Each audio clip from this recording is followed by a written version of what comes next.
યજ્ઞ વખતે અને યજ્ઞને લગતી જે વિધિનું વર્ણન કે ભાઈ સૌથી પહેલા સૌથી પહેલા કન્યા જ્યારે આવે છે તો લગ્ન મંડપની અંદર પહેલા ગણપતિ દાદા એમના જે કુળદેવી હોય રિદ્ધિ સિદ્ધિ સોરી ગણપતિ દાદા રિદ્ધિ સિદ્ધિ પછી કુળદેવી પછી તમારા માતાજી ભગવાન બધાની પૂજા પાઠ થઈ જાય પછી દીકરી આવે બરાબર દીકરી આવે ત્યારે મંગલાષ્ટક ગાવામાં આવે છે એ બધી વર્ણન યજ્ઞો અને યજ્ઞ લગતી જે વિધિઓનું વર્ણન બ્રાહ્મણ ગ્રંથોની અંદર લખવામાં આવેલું છે. આરણ્યકો આર્ય પ્રજાતિ પોતાના જીવનનો અંતિમ સમય એટલે કે એનો છેલ્લો સમય ક્યાં જઈને વિતાવતા તો કે અરણ્ય. અરણ્ય એટલે થાય જંગલ.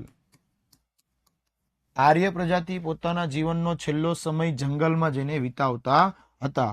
વન અથવા તો અરણ્યમાં આશ્રમ બાંધી સતત ચિંતન કરી અને તત્વજ્ઞાનથી ભરપૂર એવા સાહિત્યને શું કહે છે? માર્ચ 2025માં આ જ પ્રશ્ન પૂછાયેલો હતો કે તત્વજ્ઞાનથી ભરપૂર એવા સાહિત્યને અરણ્યક કહે છે. તો વિધાન ખોટું આવે. આરણ્યક કે તો વિધાન સાચું આવે. બરાબર. ચલો.